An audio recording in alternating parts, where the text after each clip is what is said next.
penolakan. Pagi itu Saka tiba di kantor. Tanpa pikir panjang dia segera masuk ke dalam ruangannya. Berhubung malam tadi dia pulang agak larut, sehingga hari ini dia benar-benar mengantuk. Tapi karena ada meeting mendesak, dia terpaksa harus kembali bekerja. Mungkin nanti dia akan istirahat sekitar jam makan siang. Berbeda dengan Stella, hari kemarin merupakan hari paling buruk dalam hidupnya. Dia tidak mengerti kenapa hal itu bisa terjadi padanya. Namun pekerjaan tetap harus berjalan. Tadinya dia tidak ingin bekerja lagi, tapi karena ibunya butuh biaya pengobatan, Stella terpaksa melakukannya. Apalagi Stella bisa bekerja di sini karena bantuan temannya. Pasti dia akan sangat kecewa ketika tahu Stella keluar dari pekerjaan ini, karena dengan susah payah dia untuk masuk ke sini. Tapi Stella sendiri tidak menduga akan mendapatkan perlakuan seburuk ini, dan itu dengan bosnya sendiri. Dia tidak berani menceritakan hal ini pada siapapun. Dia mendamnya sendirian. Dia malu jika harus menceritakan hal itu pada orang lain. Itu merupakan sebuah aib. Dan mau tidak mau, Stella harus memendamnya sendiri. Entah bagaimana nanti, dia akan mengatakan ini pada kekasihnya. Stella baru saja tiba di ruang office girl. Dia merapikan beberapa barangnya dengan wajah lesu dan lemas. Semalaman ini dia lelah menangis karena kejadian kemarin. Sampai matanya terlihat sembab. Stella, tolong bersihkan ruangan Pak Saka ya. Seorang wanita muncul dari arah pintu. Dia merentangkan Stella yang baru saja selesai merapikan beberapa barang. Dia berbalik dan menatap wanita itu yang kini berdiri di hadapannya. Membersihkan ruangan Pak Saka sama saja dengan menyerahkan diri pada pria brengsek itu. Tapi Bu, kenapa harus saya? Loh, ini kan sudah menjadi bagian kamu. Membersihkan ruangan Pak Saka untuk 1 minggu ini. Minggu depan baru di-over. Seketika Stella menjadi gusar. Dia menggelengkan kepala berkali-kali karena bayangan kejadian kemarin masih teringat jelas di kepalanya. Tapi Bu, saya sudah cepat bersihkan sebelum Pak Saka datang. Dan pada akhirnya saya tidak dapat berbuat apa-apa. Dia diam sambil memperhatikan wanita itu pergi dari hadapannya.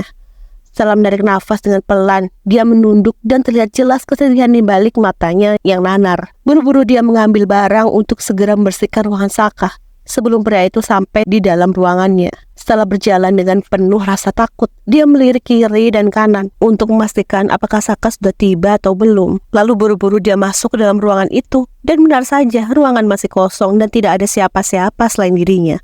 Setelah menarik nafas dengan lega, setidaknya hal ini bisa membuat dia menjadi lebih tenang. Karena tidak ada pria itu di sana. Dia mulai membersihkan ruangan, mulai dari merapikan meja dan menyapu debu-debu yang berlekat di atas sana.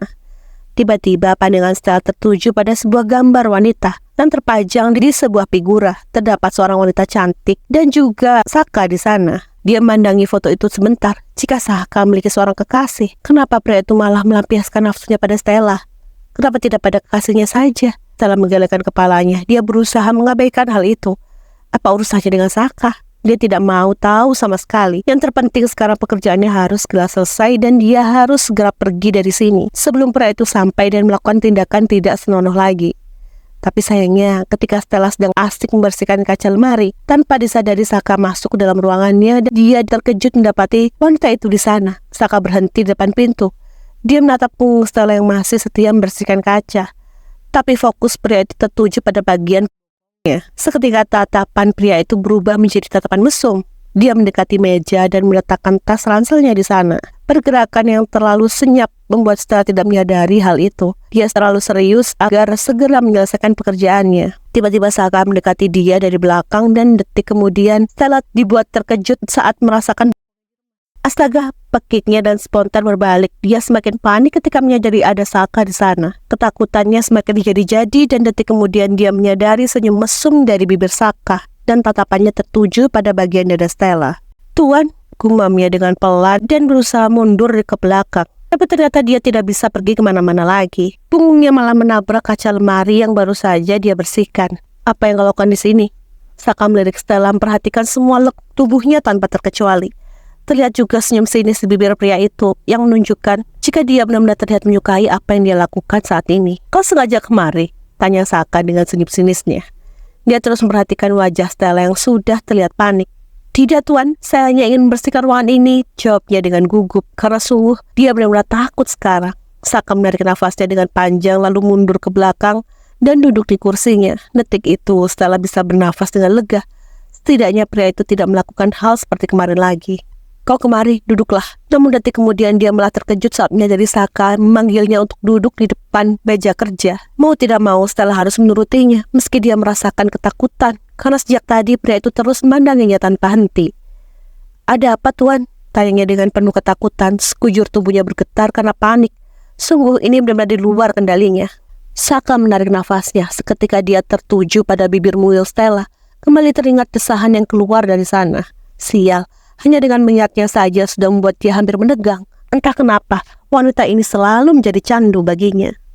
Saka menarik lacinya, lalu mengeluarkan selembar kertas yang sama seperti kemarin, sebuah cek yang masih kosong. "Tulis nominal yang kau inginkan. Setelah itu, kau harus menuruti semua ucapan saya." Mendengar pernyataan itu, Stella benar-benar terkejut. Dia menatap Saka yang masih saja terus memandangi dia tanpa henti. Dia tidak ingin hal itu terjadi lagi, dan yang pasti Stella hanya ingin lepas dari pria itu. "Cepat, tulislah." "Saya tidak mau, Tuan," jawab Stella dengan cepat. Sambil menggelengkan kepalanya, dia benar-benar tidak mau berurusan dengan pria ini. Melebihi kejadian kemarin, mendengar penolakan yang diberikan oleh wanita itu, Saka menarik nafas dengan kasar. Rasanya tidak habis pikir, bagaimana bisa wanita ini menolak tawaran yang dia berikan. Ini masalah uang. "Pekerjaan saya sudah selesai, Tuan. Saya permisi," ucap Stella sambil menunduk, lalu dia pergi dari sana. Saka tercengang di tempat. Dia benar-benar tidak menduga jika ada wanita yang berani menolak tawarannya. "Wanita itu," gumamnya dengan kekesalan yang terpendam. Sial, ternyata seperti ini rasanya ditolak.